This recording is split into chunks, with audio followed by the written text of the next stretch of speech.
Okay, you can have 5. I'll take 4. Thank you. I didn't really understand the answer to that question. How much more money does the Coast Guard need than what they were appropriated? You've been asked to do cybersecurity. You've got the awareness of bridges and other infrastructure vulnerable to massive ships and other forces. How much money do you need to protect the American maritime system beyond what you're getting? Here's your chance. Don't blow it. Congressman, as my colleague mentioned, the fiscal 24 budget that was approved since we last appeared before the committee, and then the president's budget that's been presented for next year, and then looking ahead to 2033, Commandant Fagan has been clear about the current roughly $13 billion Coast Guard being a $20 billion Coast Guard, and looking at a 3 to 5% increase in operating and maintenance funds annually. We've said that publicly in order to meet those requirements, all those requirements you listed, sir, and many others.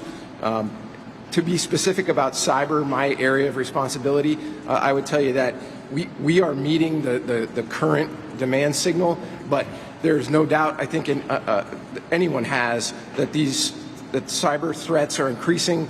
Our increasing use of automation is creating more vulnerability, and so if we are asked to do more, if the required level of effort is going to go up, then the required level of resources would need to go up with it.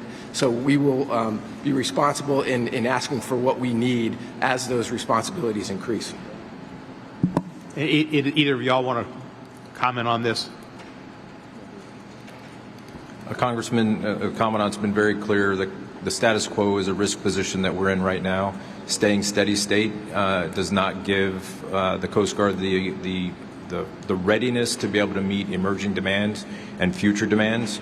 And so the President's budget has a prioritized list of critical assets and critical funding support that will allow us to not only continue to restore readiness for our aging infrastructure and aging assets, but then also be able to meet future demands for service for the Coast Guard. And yeah, I believe you need more money. I believe almost every element of American defense and Homeland Security needs more money, as we have more and more threats from overseas and from neighbors in Central America.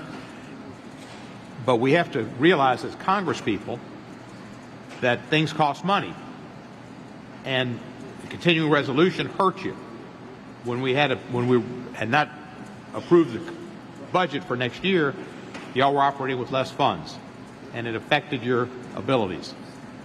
We need to be willing to take the difficult votes to pass revenue measures to serve our defense teams, our Homeland Security teams, and protect our country.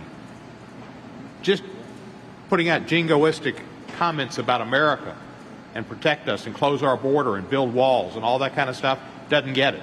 It takes, yes, I vote for the budget, or I will vote for additional funds.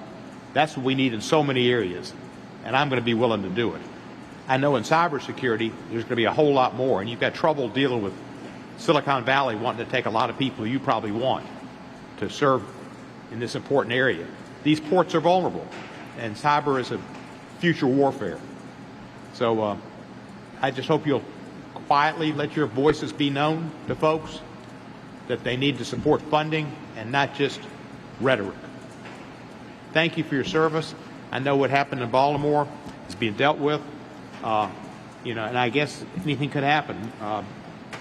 Mr. Jimenez mentioned that. I don't expect ISIS or somebody to get a gigantic cargo container and have lots of containers on it and be able to bring down a bridge. But they could do something, and you're responsible. So we want to give you the funds to be able to do the job. Thank you, and I yield back the balance of my time. Gentleman yields back.